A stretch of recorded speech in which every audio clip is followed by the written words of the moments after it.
Let's go with the new cue card. Describe an English lesson or class that you enjoyed a lot. What was taught in the class? When did you take the class? Where it was? What did the teacher do that make you enjoy it?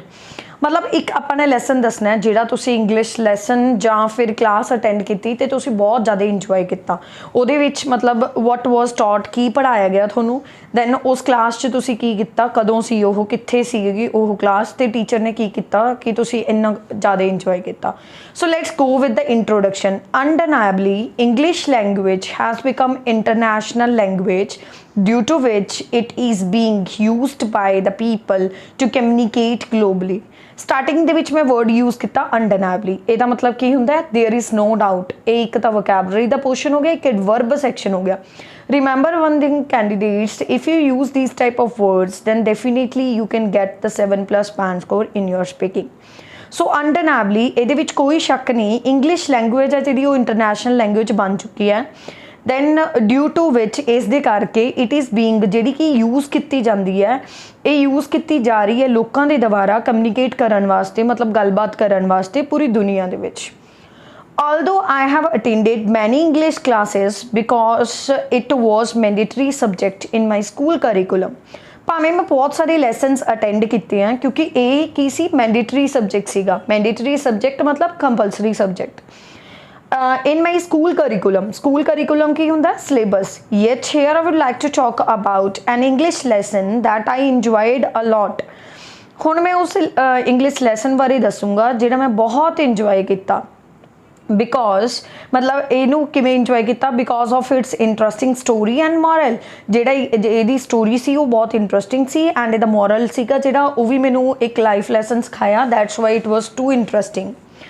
So next बोलेंगे actually when I was in my secondary I had a chapter in my English literature its name was Helen Keller.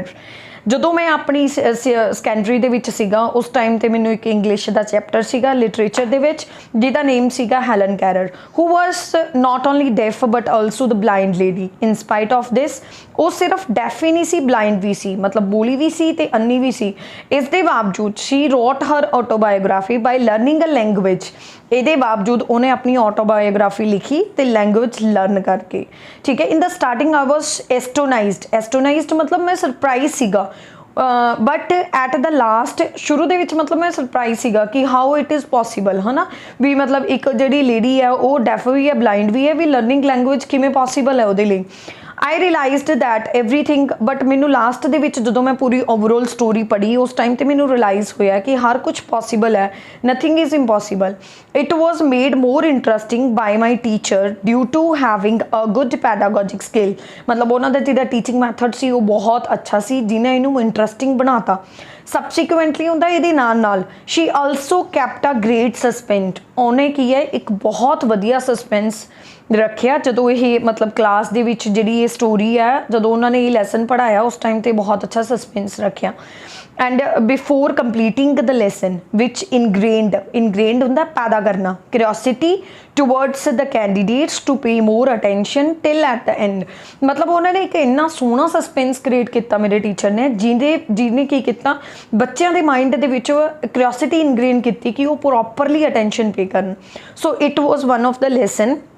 which was more excitable for me and in this way I enjoyed a lot. So ये जिहड़ा Q card है मैं एक simple list portion दे विच बनाया जिहड़ा हर कोई कैरी कर सकता है and I also have used some of the words and some pattern of the grammar also like इत्थे मैं कंटिन्यूस पैसिव टेंस यूज़ किया वैरायटी ऑफ ग्रामर भी मैं ये एक्सप्लेन की है अगर तुसीं इहदे नाल कैरी आउट करोगे then definitely you can go with a good marks and remember one thing cue card is not one of the story that we have to elaborate in front of the examiner it is one of the systematic topic ਉਹਨੂੰ ਜਿਵੇਂ ਤੁਸੀਂ cues ਦੇ according complete करोगे then definitely you can get the good scores.